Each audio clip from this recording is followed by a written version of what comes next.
le principe d'un battle, c'est que c'est la guerre. On est tous des loups, il faut être là, bomber le torse, lever la tête, avoir un regard un peu froid et hop, on y va, on se jette. Le monde du hip-hop, déjà, faut savoir, c'est un putain de monde avec que des hommes en vrai. Il y a que des hommes, il y a que ça. Du coup, le peu de femmes qu'il y a, faut s'affirmer. Pour moi, les filles dans le hip-hop, c'est une dinguerie. Et d'ailleurs, savoir qu'une fille peut exploser un gars, et ça arrive souvent, une meuf contre un gars en battle, c'est normal. Et c'est lourd. Et il n'y a pas de putain, une meuf contre un gars. Se faire défoncer, pas du tout. L'esprit hip-hop, c'est t'arrives, tu fais ouais, bah vas-y, go, donne. Mec, redescends quand on est pareil. Je sais pas comment dire, en vrai, moi je dirais, t'as pas plus de couilles que moi en vrai, tu vois. Pourtant, j'ai pas de couilles, mais je trouve que beaucoup de nanas ont plus de couilles que certains hommes, franchement. Je pense vraiment qu'on est une génération qui va faire taire les mecs tout simplement.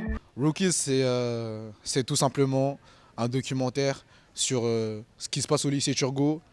Donc comment les jeunes du lycée Turgot allient la danse et le scolaire, comment on apprend à réussir dans les deux, comment on apprend à évoluer dans les deux et tout simplement comment on apprend à vivre en tant que jeune danseur dans la société d'aujourd'hui.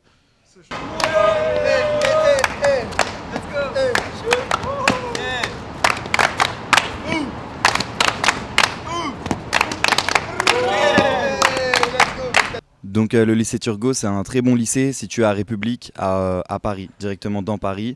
Et c'est le premier lycée en Europe qui a proposé le cursus scolaire et option hip-hop.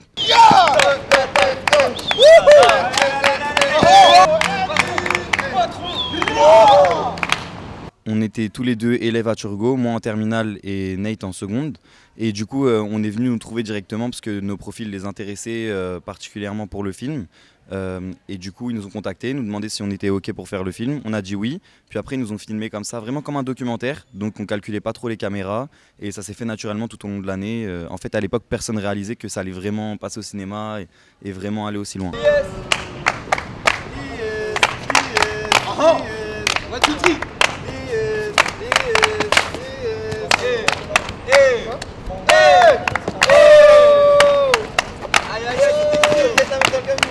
C'était un petit moment parce que dû au Covid, tout ça, ça a beaucoup retardé la sortie.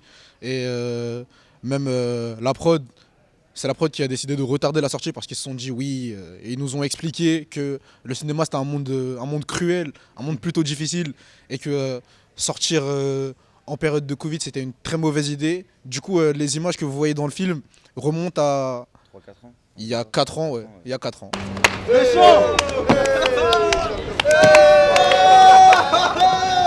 L'homme d'affaires! Aïe!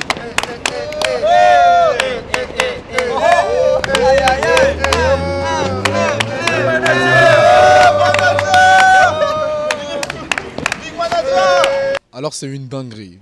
C'est une dinguerie. C'est incroyable. C'est incroyable, c'est le cas de le dire. C'est le cas de le dire parce que déjà juste être dans un film c'est incroyable. Être au cinéma c'est incroyable. Être le premier film documentaire qui remplit le Grand Rex en avant-première, c'est incroyable.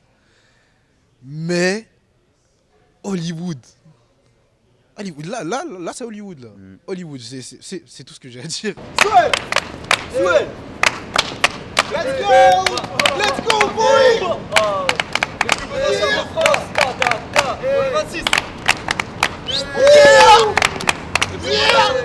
C'est autre chose. On est vraiment à l'autre bout du monde, donc c'est déjà un honneur de pouvoir représenter ce film-là ici.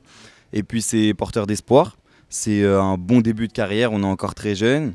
Et puis c'est que le début pour nous, on enchaîne beaucoup d'événements, on rencontre beaucoup de monde. Donc c'est sûrement pas la dernière fois que vous nous verrez à Hollywood, je pense. Je croise les doigts.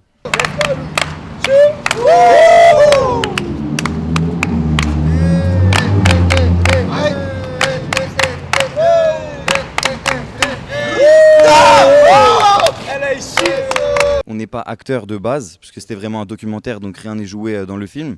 Mais on n'est pas contre faire de l'acting, ou vraiment on est ouvert à tout. On est jeune, on tente, on est là pour vivre un maximum de choses. Donc,